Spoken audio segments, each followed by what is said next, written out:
We were looking at nonlinear problems in the last class, and we said that we will continue with the nonlinear analysis. We identified the type of problems which could be called as nonlinear, and we said that geometric material nonlinearities and due to varying boundary conditions like contact would induce a problem to become nonlinear, right? That is where we stopped, and we have to go further with nonlinearities. As all of you know, that many of the manufacturing problems especially are problems which invoke nonlinear analysis, or in other words, you have to carry forward this analysis in order to simulate, say for example, the manufacturing process. We have already seen examples of it. Okay, we saw a welding example right in the beginning. We also saw forging and so on. Though without going into details, because that topic of simulation, complete understanding of the simulation of manufacturing process is a very big affair, because you have to know so much about plasticity, especially finite deformation, large deformation, plasticity and so on.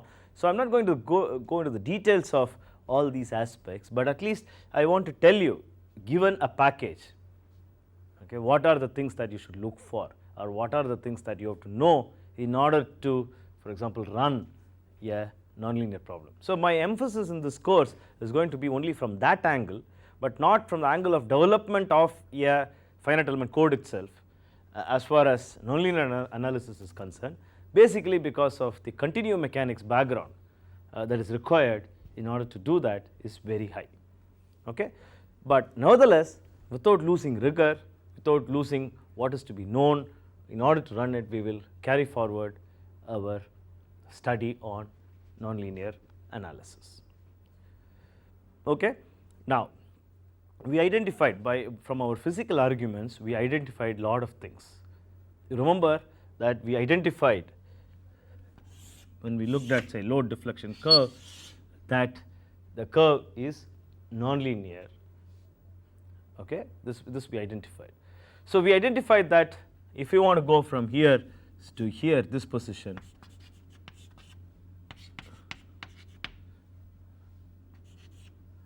okay, if you want to go from one position to the other, we identified that is this is the load that I want to achieve, okay, for a particular step, a particular increment.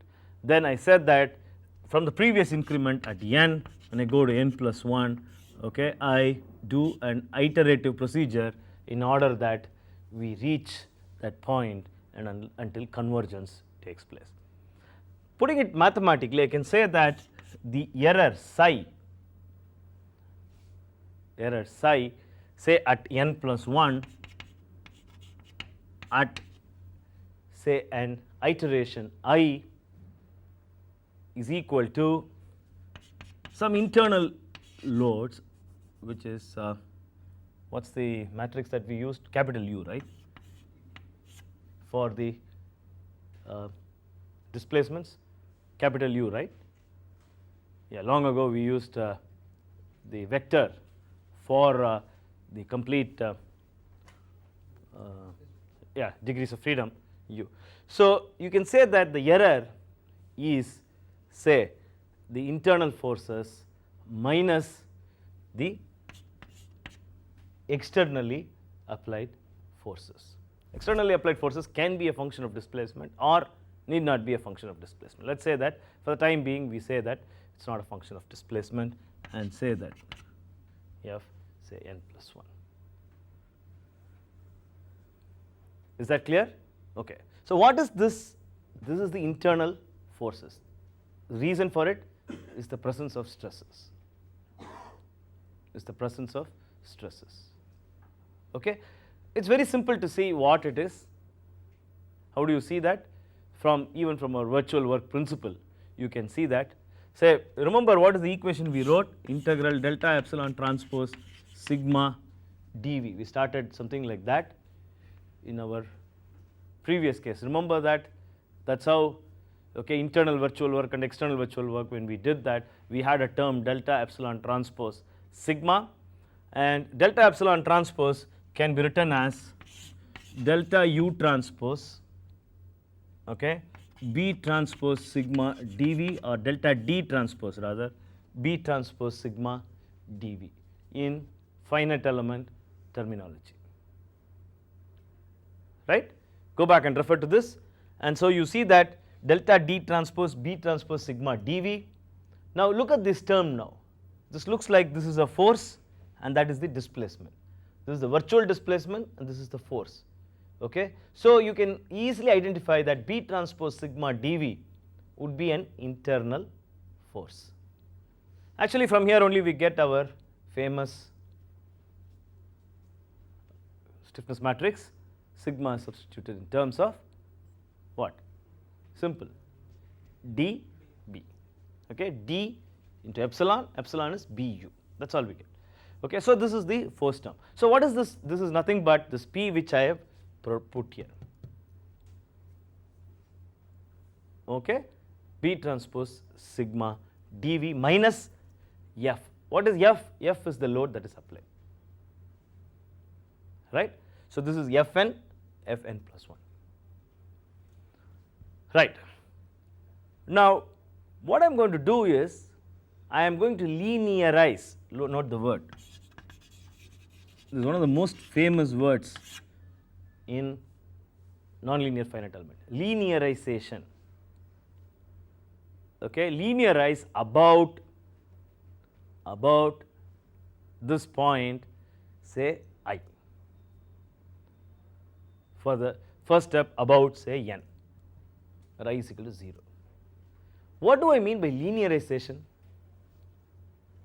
Linearization simply means that I am going to write down a Taylor series approximation about that point, okay, about this point, say for example, or about this point. I am going to Taylor series approximation, I am going to write down, stopping it after the first term,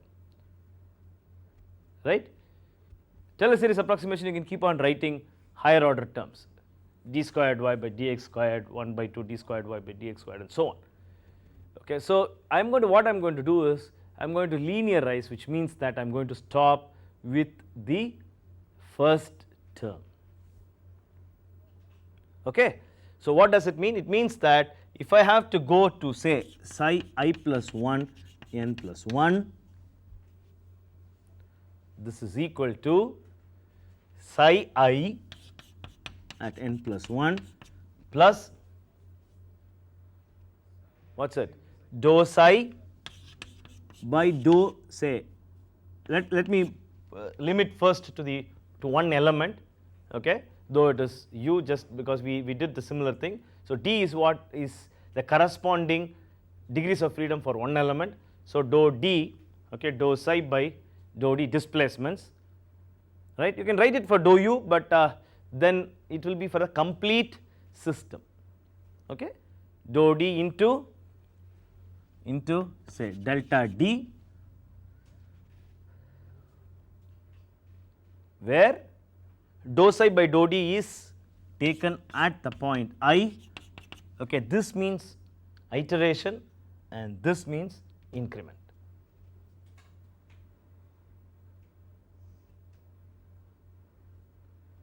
Okay, so that is the Taylor series approximation about psi plus 1 n plus 1. That is, in other words, I obtained the error at I plus 1 through the error at I, or from the error at I. Okay, so this is equated to 0. This is called linearization. it will not be 0, okay, the error will not disappear because I have only taken the first term. If I keep calculating all terms 1 by 2 psi squared psi, I mean dou squared psi and so on, okay, it may go to 0, but since I have stopped with the first term, it will not go to 0. Is that clear? Okay, this will not go to 0. So, but that, in other words, when I go from I to I plus 1, there is a possible chance, there is a good chance of an error, okay, but the error may disappear as my I keeps increasing. Is it clear? As my I keeps increasing, the error will come down. Okay. So, in other words, what does this step physically mean? Physically, simply it means that get the slope at that point, because what is dou psi by dou d from here? It is simply dou p by dou d. What is dou p by dou d? At I, it is nothing but the slope, p versus d. Dou p by dou d is nothing but the slope.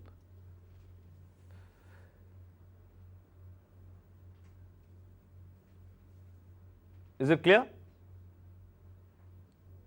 Okay.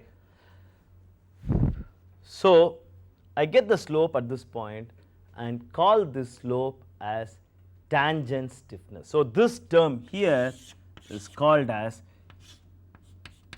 tangent stiffness or KT. Is it clear? We call this as tangent stiffness or KT.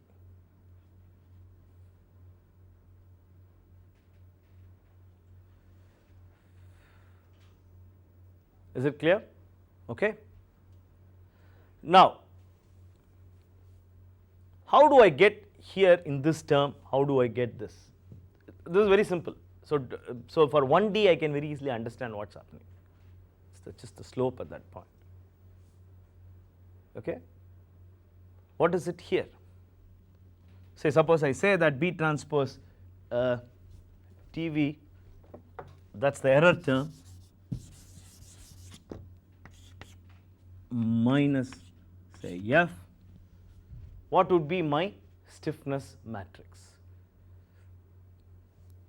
What would be my stiffness matrix?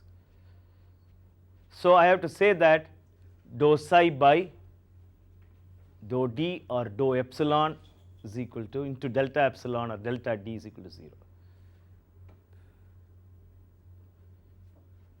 right? No? Okay. 1 minute.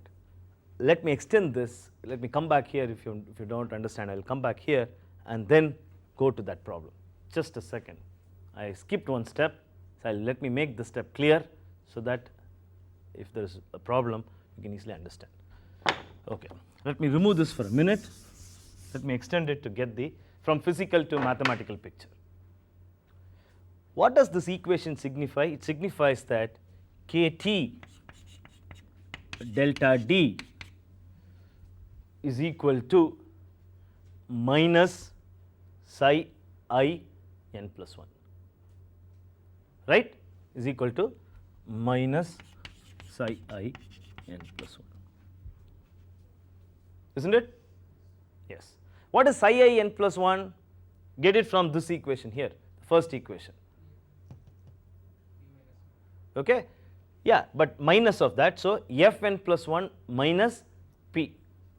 So, this is equal to Fn plus 1 minus P, let me call this as I, say n plus 1, right, that is the error term, right. So, in other words, what is that you get out of it?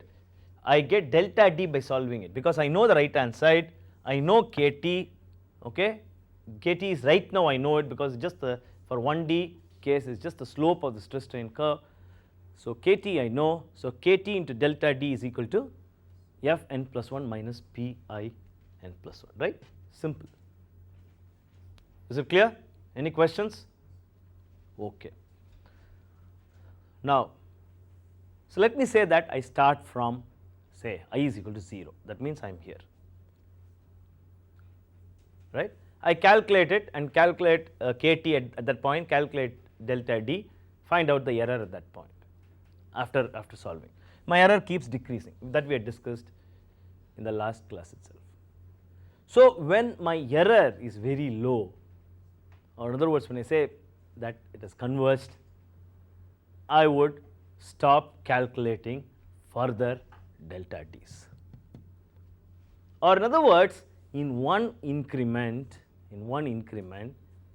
my delta d, what is delta d here? Say for example, this is the first delta d, okay, this is my second delta d, and so on.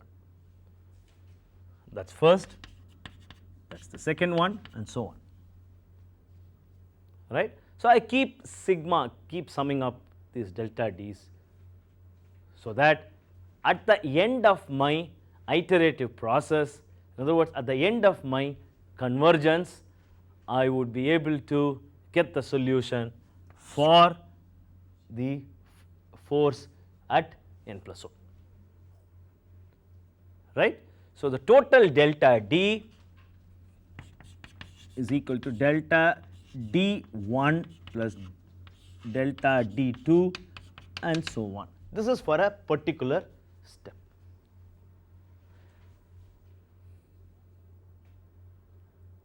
Okay, we have not come to stress, I will come to that in a minute.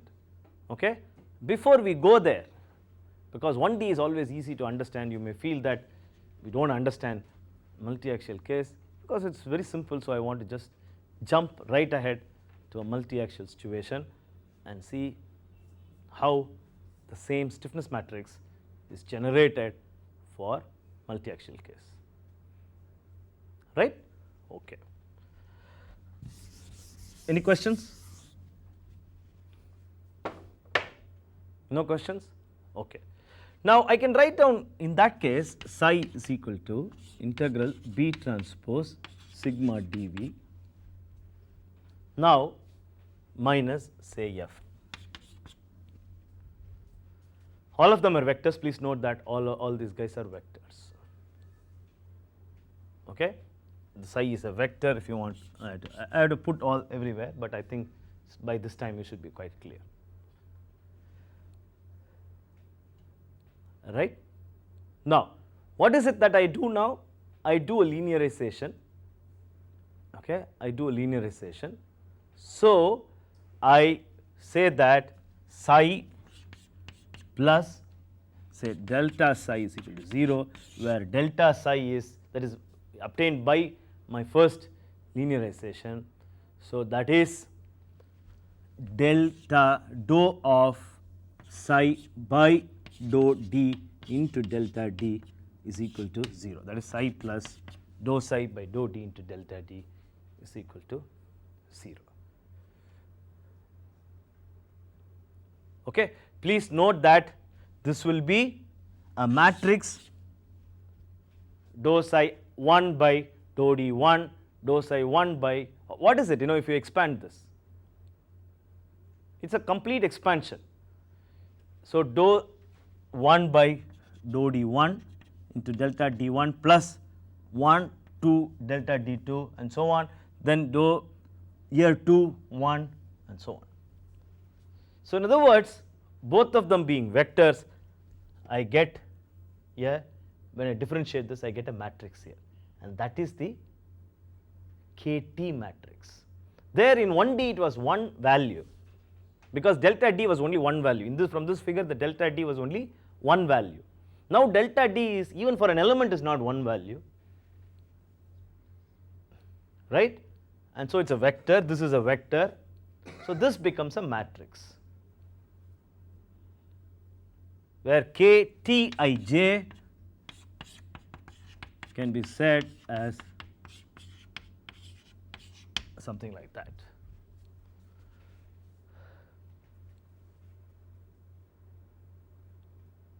Is that clear?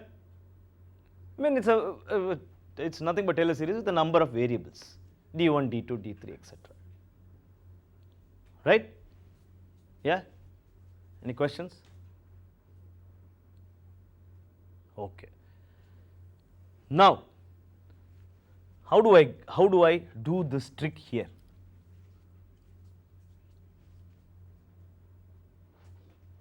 How do I do that trick there? Or how do I get now the KT matrix knowing this? That's all. Yeah. Any clues? Simple. Dou sigma by dou epsilon into dou epsilon by dou d into delta d, because now you can look at this whole thing as a function of sigma, right? So this term here, when I apply it to this term, becomes integral v b transpose dou sigma by dou epsilon, because sigma is a function of epsilon, we know it. That is the constitutive equation. Dou sigma by dou epsilon into dou epsilon by dou d. This also we know, because strain is a function of displacement, into delta d.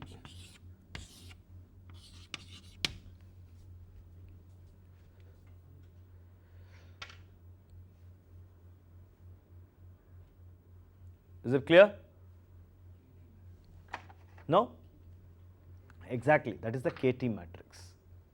Okay, this is what is inside here, is the KT matrix. Okay, what is dou epsilon by dou d?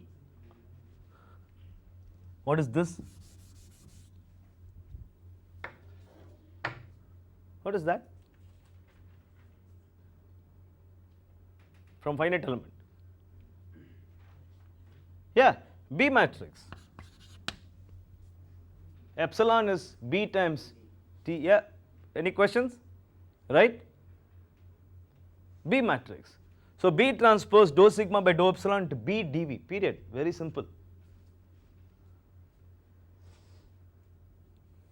Is that clear? Now the whole important thing here is, what is this? This is nothing but this is what is my K matrix, KT matrix.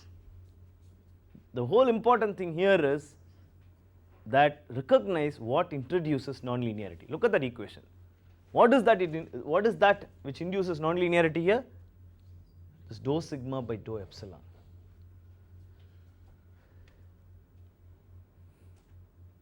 For example, if you are doing a elastoplastic problem, this is called as DEP, elastoplastic. If you are doing a linear problem, you can still solve it as a nonlinear problem. Nothing wrong. That dou sigma by dou epsilon, what will that be? D. That's all. Very good. So it becomes just D, and so B transpose DB it will become, and that's the known equation for us. So in this case, it becomes B transpose DEP B dV delta D.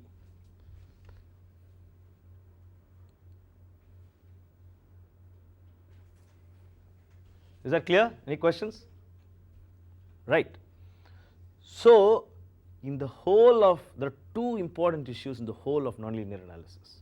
Of course, apart from convergence, whatever I have taught from now on. One is the relationship between sigma and epsilon, or in other words, dou sigma by dou epsilon. What is it? Okay. In fact, people call this with various names. One of the names in which by which people call this is Jacobian. They say material Jacobian or Jacobian. Okay, dou sigma by dou epsilon. I don't know how that name came about, but still people sometimes call this as Jacobian. And in other words, that's the whole advantage of nonlinear finite element, and that is why packages like Abacus has, say, a routine called UMAT.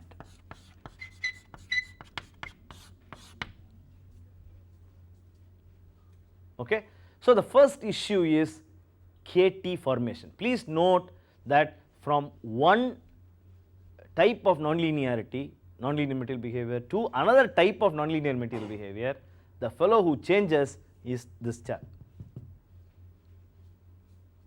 Is it clear? He is the chap who changes. If you know how to calculate him, you can easily handle the material behavior. Is it clear? Okay, we will come back and look at an elastoplastic analysis later, but that is the first thing.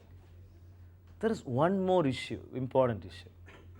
So now, okay, before we go to that issue, what we do is we calculate tangent stiffness matrix using this. We calculate delta D each time, keep adding delta D, look at the error. Now the error psi, as I told you, is a vector. Is a vector. So there is no one value. Here in this case, 1D case, it was so beautiful. Because there was only one value, you said that when that value goes to a very small value, stop the program. You know, that's what you said, right? But in this case, the error term is not one value, because it's a vector. For one element, it may be, there may be 8 terms if it's a 4-noded, say, a plane element. But if you look at the complete problem, then that's equal to the degrees of freedom for the problem.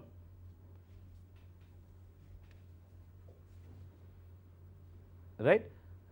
It is equal to the degrees of freedom for the problem. So we should have a method of saying that convergence has been achieved. How do you do that? It's very simple. You take what is called as the norm of psi, this vector.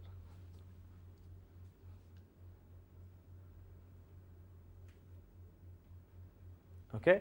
So what is it? It is denoted by like that.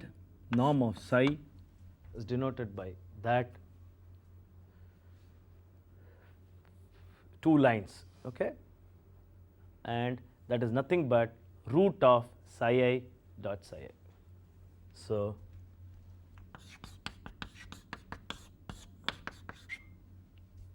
root of that is sigma of psi I, of course you know that, or sigma if you want to write sigma of psi I, so root of it.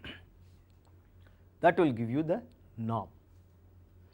What you do is you calculate the norm in the first step, or the first iteration. Let me say that norm is,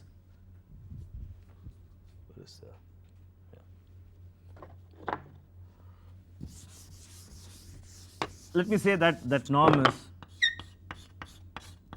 0. Very first step I calculate, or very first iteration I calculate. So I keep on calculating this norm during every increment. I keep on calculating that, and say that the convergence for this particular step has been achieved, or first for this increment has been achieved when this norm multiplied by a tolerance value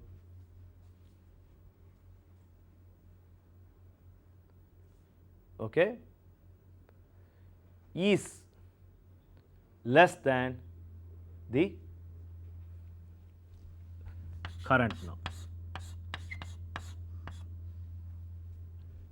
The current norm reduces to a value which is less than a tolerance times the initial first norm, then I say convergence has been achieved.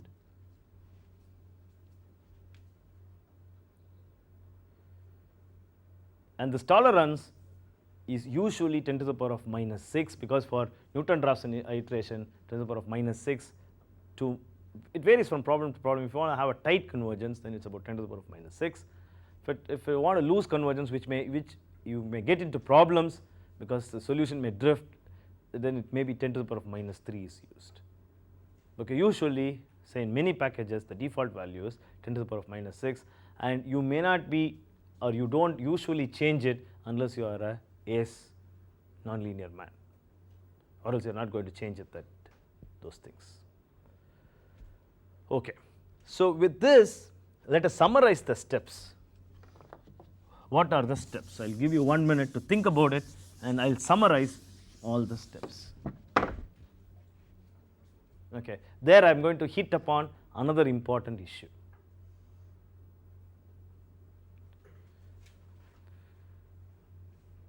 Okay, I am going to hit upon another important issue. Sorry. Can you summarize? How do we start? We start the big loop, outside loop, right? So I start with the, what do I do? First step is what? Is to increment the load, right? So I break the total load into a number of smaller loads. I said that, right? So first I start with an increment of the total load, or a fraction of the total load. Okay, I call this, say, as delta F1. So apply delta F1. Now how do you now fraction this load? This becomes a headache. See, if the total load is 1000, I may fraction, say for a problem, say 1000 or 10,000 newtons, I may be applying 200 as the first load. For a problem which may not withstand, or for a load, or for a component which may not withstand that kind of load, I may apply only 10, say for example for biological materials, I apply some 10. Okay, in which case my first load may be 1 Newton.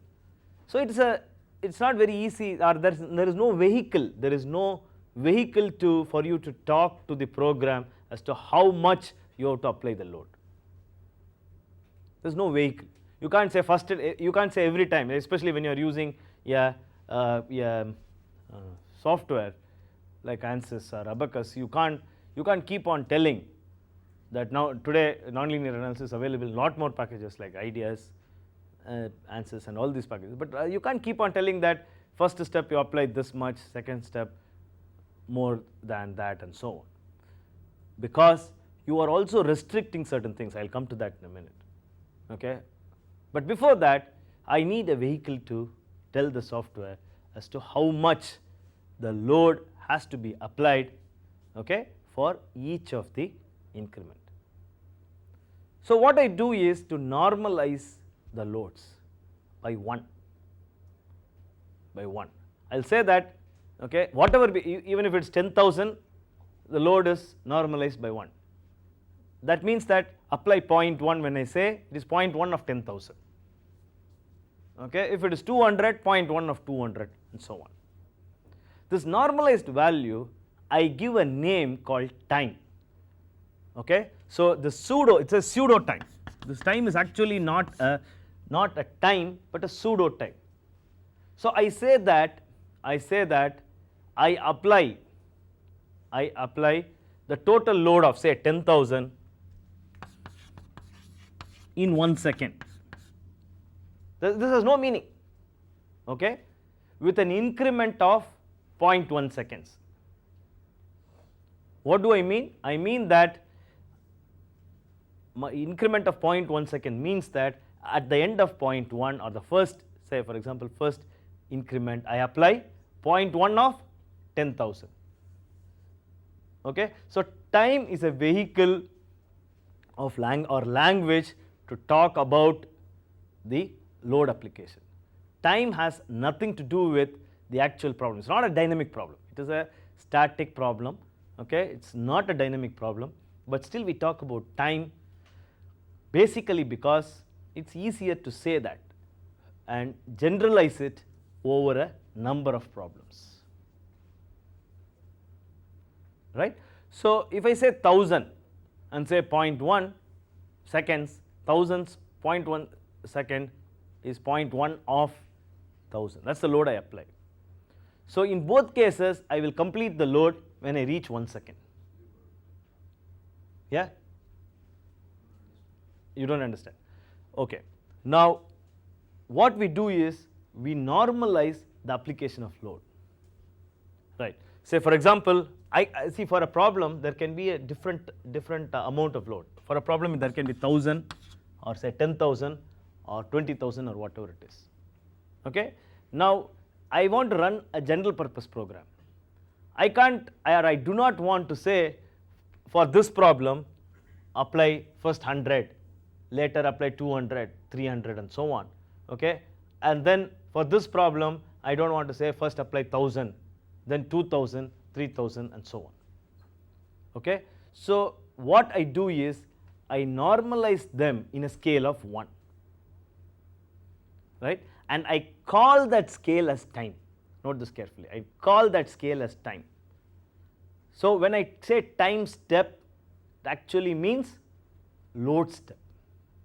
Okay? So in other words, in a time scale of 1 second, 0 to 1, 0 to 1, okay, I apply for one problem 0 to 10,000, from here 0 to 10,000, and for another problem I apply from 0 to 5,000, for another problem 0 to 1,000 and so on, because I have normalized it to scale from 0 to 1. What is the name I give to the scale? I call the scale as time scale, right? Is it clear? Okay, because why do I call it like this? Because it's anyway a static problem. Okay, slowly apply the load. There's a big difference between dynamic problem and static problem. Suppose I hit like this, okay, I hit it, it is a dynamic problem. Okay, whereas I just slowly apply a load here, it's a static problem. So what we are doing here now is a static problem.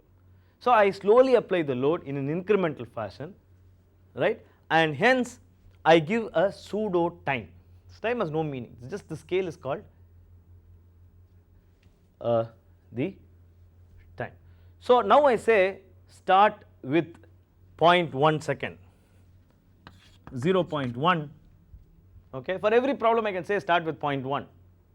Then for the first problem it will be 1000, if it is 10,000, for 5,000 it will be 500 and so on.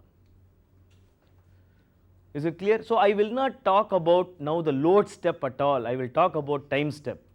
The time step will automatically get converted into an appropriate load step, okay, depending upon this normalization. Now what is the advantage of this? The advantage is very simple. We have talked about convergence, right, and it is very obvious looking at a figure like this that if I take a very large step, okay, I would have difficulty of convergence. What does it mean? It means that when I move in smaller steps, okay, then my linearization works better. Suppose I take a big step from here to here, then I have to keep on working for a number of increments. I may or may not get convergence, there may be divergence also. Suppose the curve is like this, then there are problems of divergence. What does it mean? It means that I may not converge. Okay, there are a lot of issues, but let me say that the time step is important for, or load step is important for, both of them are synonymous, load step or time step, both of them are synonymous, is important for convergence.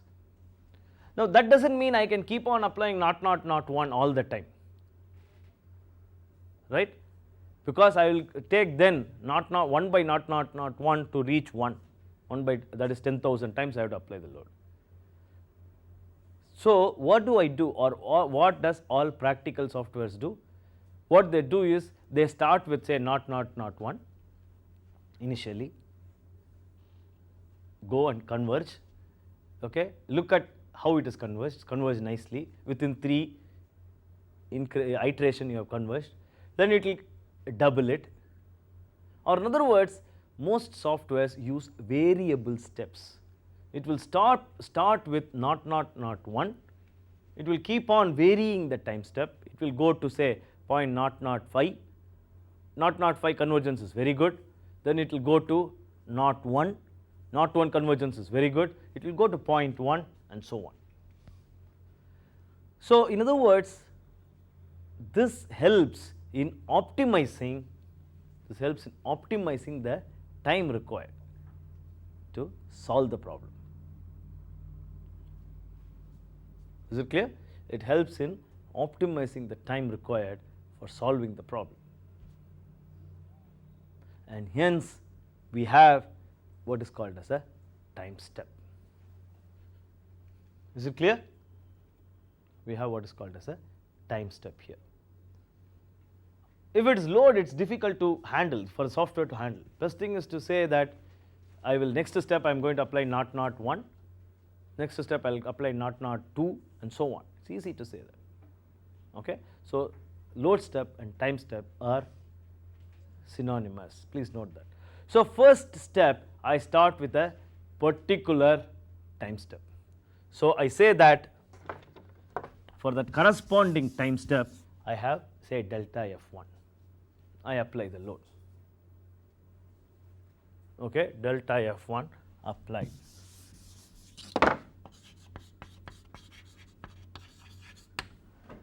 That's what I do. So what is my next step? Okay, delta F1 for a multi-axial situation may be a vector, right? Because in a problem you can have loads at different places. For a uniaxial problem it can be one particular load. Is it clear? So what is my next step? Calculating? Yeah, but you are jumping. Okay. So next step, calculate the error. Now since we have started now, the error will be high, of course. So calculate psi. Okay, that's my next step. Very good. So what is my third step?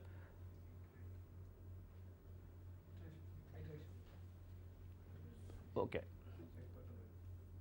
check for convergence, right? That's what you said. I'll change it later a bit, but nevertheless your steps are right. Check for convergence. Okay, check for convergence. That is the third step.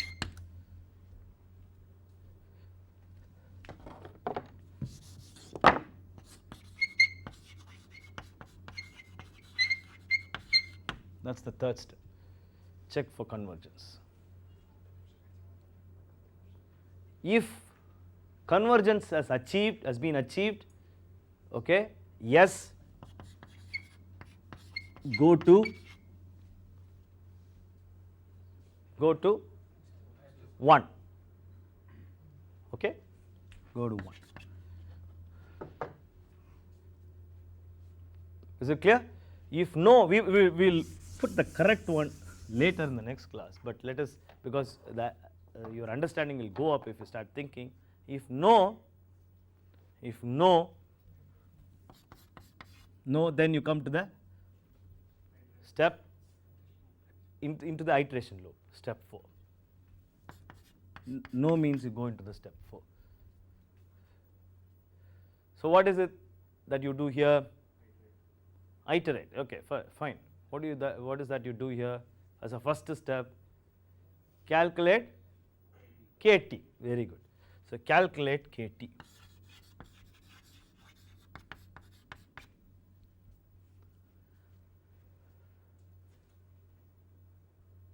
Right? Okay. What is it that you do afterwards? Calculate delta D. Delta D is also a vector. Okay. Now I have to have a count, so I put an iterative count.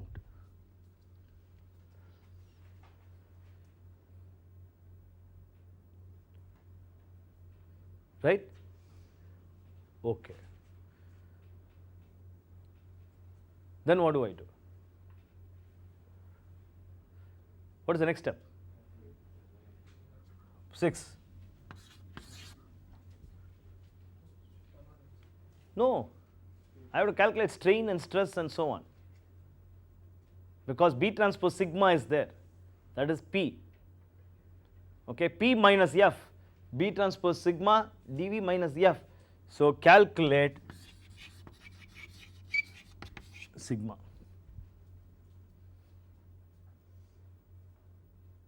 Okay. Then go to step 2. That's why I said you can reorganize it in a better fashion. Go to step 2.